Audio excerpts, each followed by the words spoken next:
Assalamualaikum warahmatullahi wabarakatuh. Perkenalkan, saya Dwi Setiawati dari kelas A dengan NIM 202401400029. Pada kesempatan kali ini, saya akan menjawab beberapa soal untuk ujian kompetensi 3, mata kuliah Al-Islam dan Kemuhammadiyahan semester 4. Berikut adalah penjelasan dan jawaban saya. Untuk soal yang pertama adalah di era kecerdasan buatan AI yang terus berkembang, banyak teknologi dikembangkan tanpa mempertimbangkan nilai-nilai agama. Berdasarkan paradigma Islam dalam pengembangan e-text, analisislah bagaimana umat Islam seharusnya menyikapi perkembangan teknologi seperti AI agar tidak bertentangan dengan akidah dan syariah Islam. Nah, jawabannya adalah AI dan paradigma Islam dalam pengembangan e-text. Perkembangan pesat kecerdasan buatan AI menimbulkan tantangan dan peluang bagi umat Islam, terutama dalam memastikan bahwa kemajuan teknologi sejalan dengan akidah dan syariah Islam. Paradigma Islam dalam pengembangan e-text atau ilmu pengetahuan teknologi dan seni sangat menekankan bahwa ilmu dan teknologi harus membawa kemaslahatan bagi umat Islam dan alam semesta, serta tidak boleh bertentangan dengan prinsip-prinsip ilahiyah. Nah, prinsip-prinsip Islam dalam menyikapi AI dapat berlandaskan pada prinsip-prinsip berikut. 1. Tauhid sebagai fondasi utama. Yang kedua adalah khalifah di bumi. Yang ketiga adalah manfaat dan kemaslahatan. Yang keempat adalah keadilan dan kesetaraan. Yang kelima adalah etika dan moralitas Islam. Dan yang keenam adalah tanggung jawab. Sikap praktisi umat Islam dalam menghadapi AI. Untuk memastikan AI tidak bertentangan dengan akidah dan syariah, umat Islam perlu mengambil langkah-langkah praktis sebagai berikut. Yang pertama, pendidikan dan literasi digital. Yang kedua, partisipasi aktif dalam pengembangan AI. Yang ketiga, mengembangkan kerangka etika al-Islam. Yang keempat, advokasi dan kebijakan. Yang kelima, pemanfaatan AI untuk dakwah dan kebaikan. Dengan menerapkan pendekatan yang holistik dan proaktif, umat Islam dapat memastikan bahwa perkembangan AI menjadi sarana untuk mencapai kemajuan peradaban yang sejalan dengan akidah dan syariah, serta membawa kemaslahatan bagi seluruh umat manusia. Untuk soal yang kedua adalah salah satu rambu dalam pengembangan e-text dalam Islam adalah tidak bertentangan dengan Al-Quran dan hadis. Berikan contoh nyata dari kehidupan modern saat ini, misalnya di bidang teknologi informatika, yang sesuai dan tidak sesuai dengan prinsip tersebut, dan jelaskan alasannya. Baik, jawabannya adalah contoh nyata dan dalam teknologi informatikanya, yang pertama adalah sesuai dengan Al-Quran dan hadis, seperti platform e-learning, misalnya Ruang Guru, Coursera, dan edX. Yang kedua adalah aplikasi Al-Quran digital. Contohnya seperti Quran Kemenak dan Muslim Pro. Yang ketiga adalah meningkatkan ilmu pengetahuan dan pendidikan. Yang keempat adalah penyebaran ilmu dan kebaikan, seperti pada platform sosial media.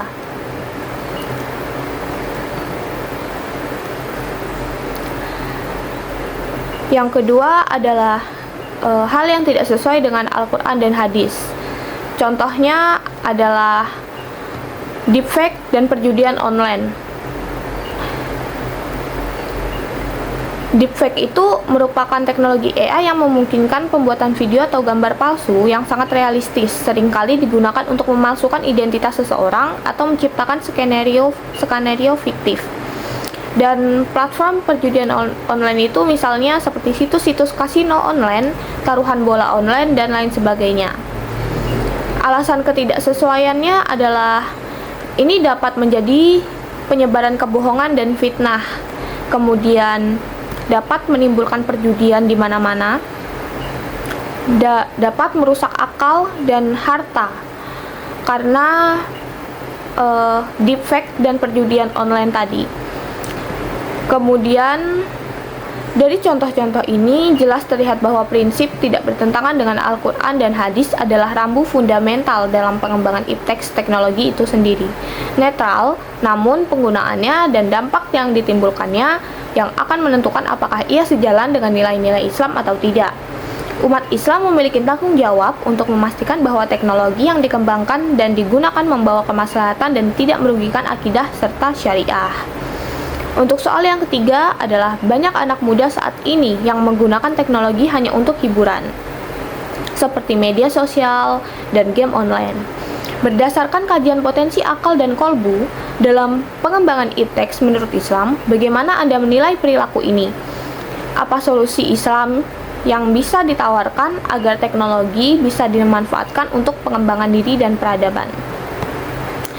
Jawabannya adalah penggunaan teknologi yang didominasi hiburan seperti media sosial dan game online oleh anak muda saat ini memang menjadi fenomena yang menarik untuk dikaji dan dari perspektif Islam, khususnya terkait potensi akal dan kolbu hati dalam pengembangan iptek.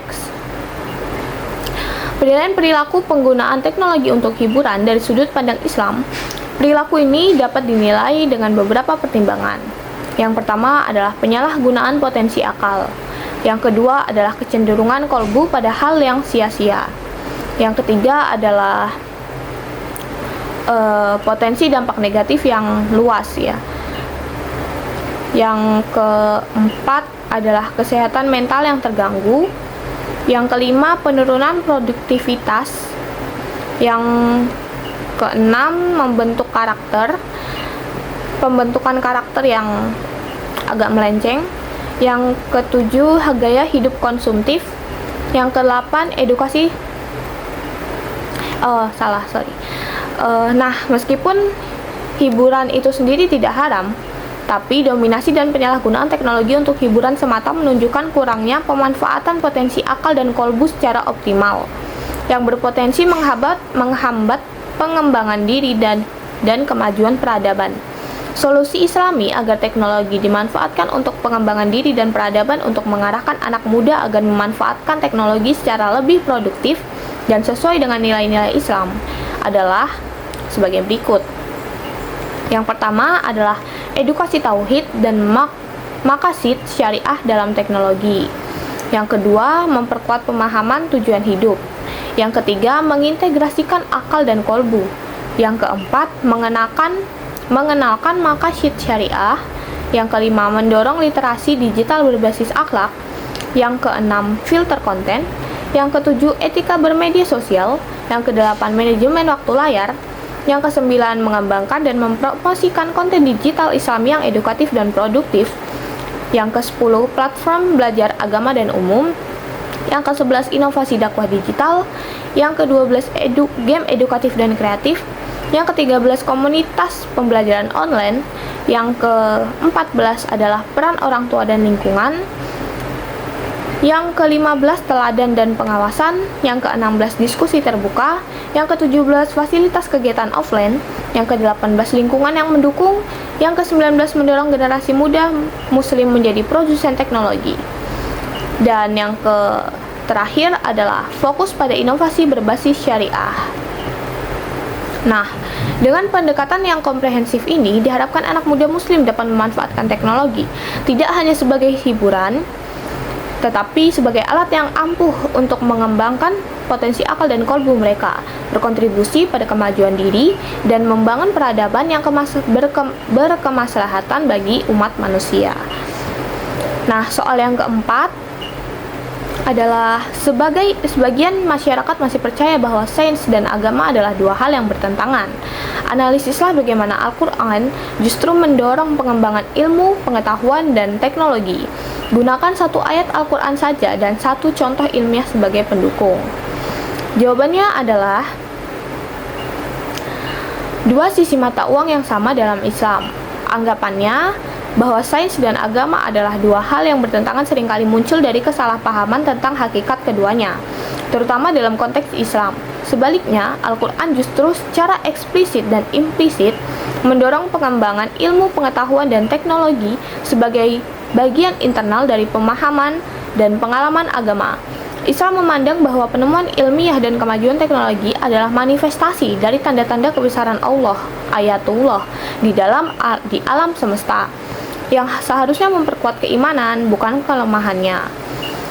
Al-Quran bukan buku sains dalam artian modern, melainkan kitab petunjuk yang memotivasi manusia untuk merenung, mengamati, dan meneliti. Dorongan ini terlihat jelas dalam banyak ayatnya. Salah satu contohnya adalah Quran Surah Fussilat ayat 53, yang artinya, kami akan memperlihatkan kepada mereka tanda-tanda kekuasaan kami di segenap ufuk dan pada diri mereka sendiri, sehingga jelaslah bagi mereka bahwa Al-Quran itu adalah benar. Tidakkah cukup bagimu bahwa Tuhanmu menjadi saksi atas segala sesuatu? Nah, analisisnya adalah ayat ini adalah undangan terbuka dan tantangan langsung bagi manusia untuk melakukan observasi dan penelitian baik di segenap ufuk, yaitu alam semesta luas eksternalitas, maupun pada mereka sendiri, yaitu biologi manusia, psikologi internalitas. Frasa pada kami akan memperlihatkan ini menunjukkan bahwa pengetahuan ini tidak datang begitu saja, melainkan melalui usaha manusia untuk mencari tahu dan merenung. Tujuannya adalah agar jelaslah bagi mereka bahwa Al-Quran itu adalah benar, yang berarti penemuan ilmiah seharusnya membawa manusia pada pengakuan akan kebenaran ilahi dan keesaan pencipta. Ini menegaskan bahwa ilmu pengetahuan adalah jalan untuk memperdalam iman, bukan untuk menafikannya. Setiap penemuan tentang kompleksitas alam semesta, keteraturan hukum fisika, atau keajaiban tubuh manusia, semuanya adalah bukti nyata kebesaran Sang Pencipta yang digambarkan dalam Al-Quran. Nah, sebagai contoh ilmiahnya adalah teori Big Bang dan ekspansi alam semesta pada awal abad ke-20. Astronom Edwin Hubble mengamati bahwa galaksi-galaksi menjauh satu sama lain, menunjukkan bahwa alam semesta sedang mengembang. Penemuan ini kemudian menjadi dasar teori Big Bang, yang menyatakan bahwa alam semesta bermula dari sebuah titik yang sangat padat dan panas sekitar 13,8 miliar tahun yang lalu, dan kemudian mengembang sejak saat itu. Teori ini didukung oleh berbagai bukti observasional lainnya, seperti latar belakang gelombang mikrokosmik dan kelimpahan unsur-unsur ringan.